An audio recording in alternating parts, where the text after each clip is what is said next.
हम देश के वासी हैं।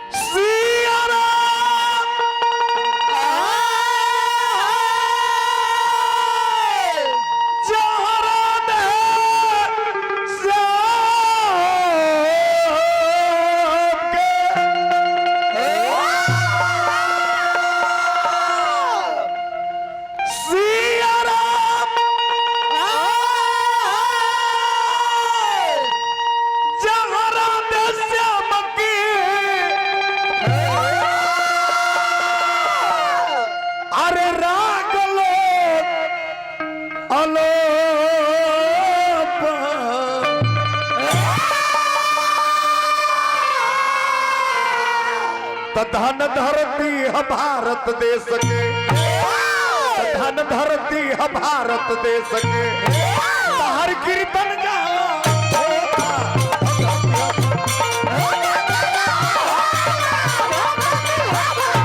हर कीर्तन होता धरती है भारत देश के।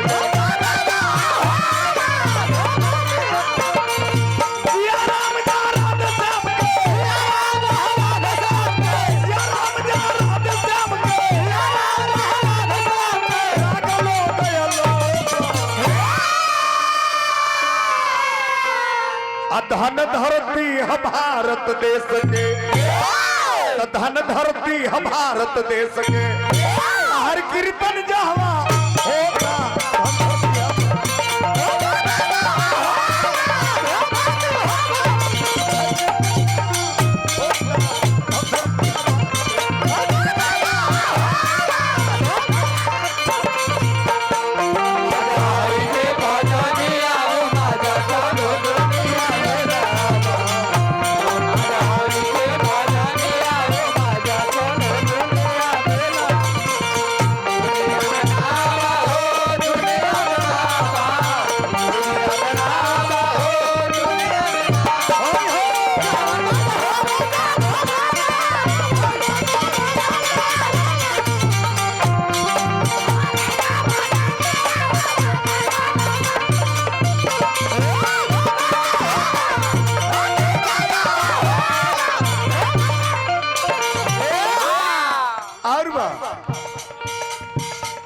आनंद कल सच्चिदानंद परमानंद भगवान मर्यादा पुरुषोत्तम राम के धर्म पत्नी माता जगत जननी सीता जगकर्ता महोदय से फिर बड़ी बड़ी रुपया के धर्मेंद्र बाबू की तरफ से बड़ी बड़ी रुपया के पुरस्कार हार्दिक हार्दिक वंदन अभिनंदन। जब सीता के हरण हो गई माता जगत जननी सीता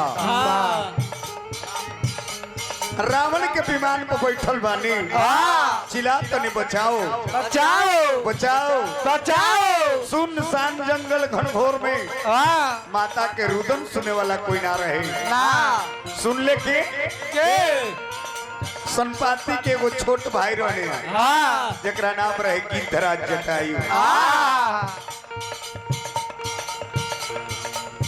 फिर हमरा जय ठेकेदार साहब के तरफ से बहुत बहुत रुपया के पुरस्कार हार्दिक हार्दिक वंदन अभिनंदन स्वागत करो वेलकम करो।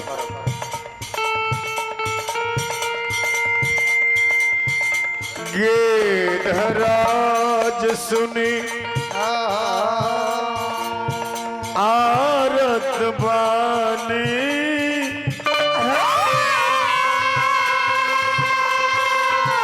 रघुकुल तिलक हरि पहिचा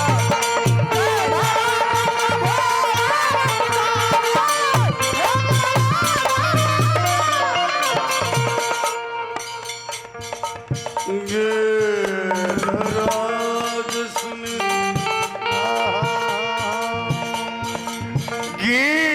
गिद्धराज सुनी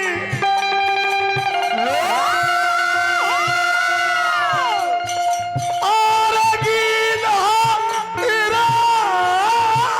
सुनी आरत बन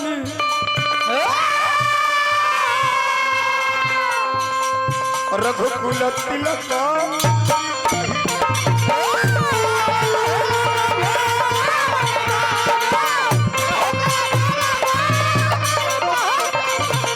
गीधराज सुनियारत बानी रघुकुल तिलक नारी पहचानी।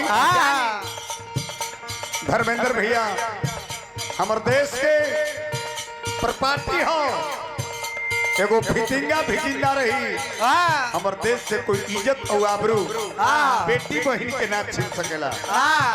गीधराज जटायु रावण से अधूर गई कब तक जब तक दोनों पांख सुरक्षित रहे तब तक। रावण तलवार खींच के दोनों पांख काट देता।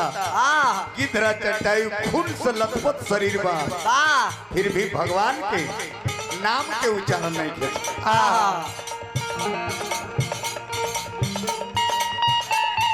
लौलान बातों से नहीं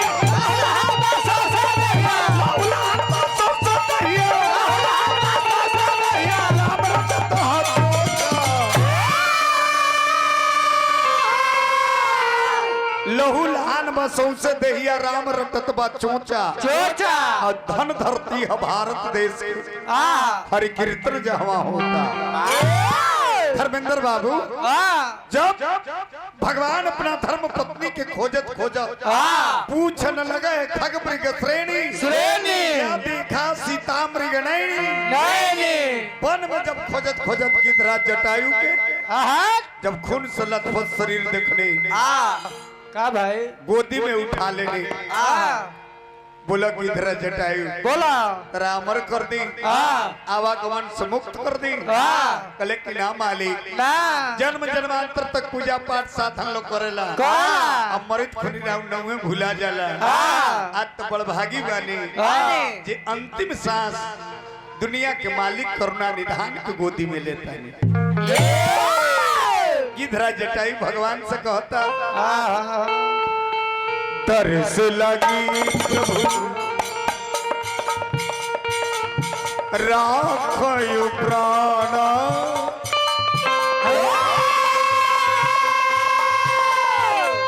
चलन चाहत अब कृपा निधाना।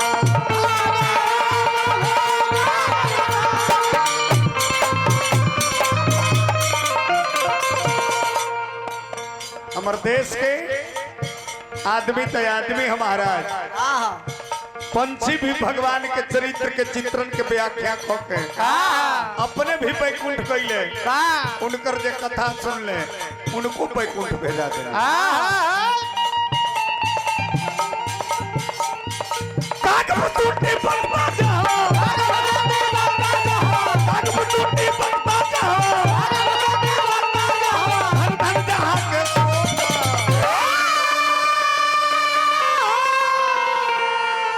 भुसुंडी बकता जहवा अरे धन धन जहाँ के श्रोता धन धरती है भारत देश धन धरती है भारत देश के हर कीर्तन जहवा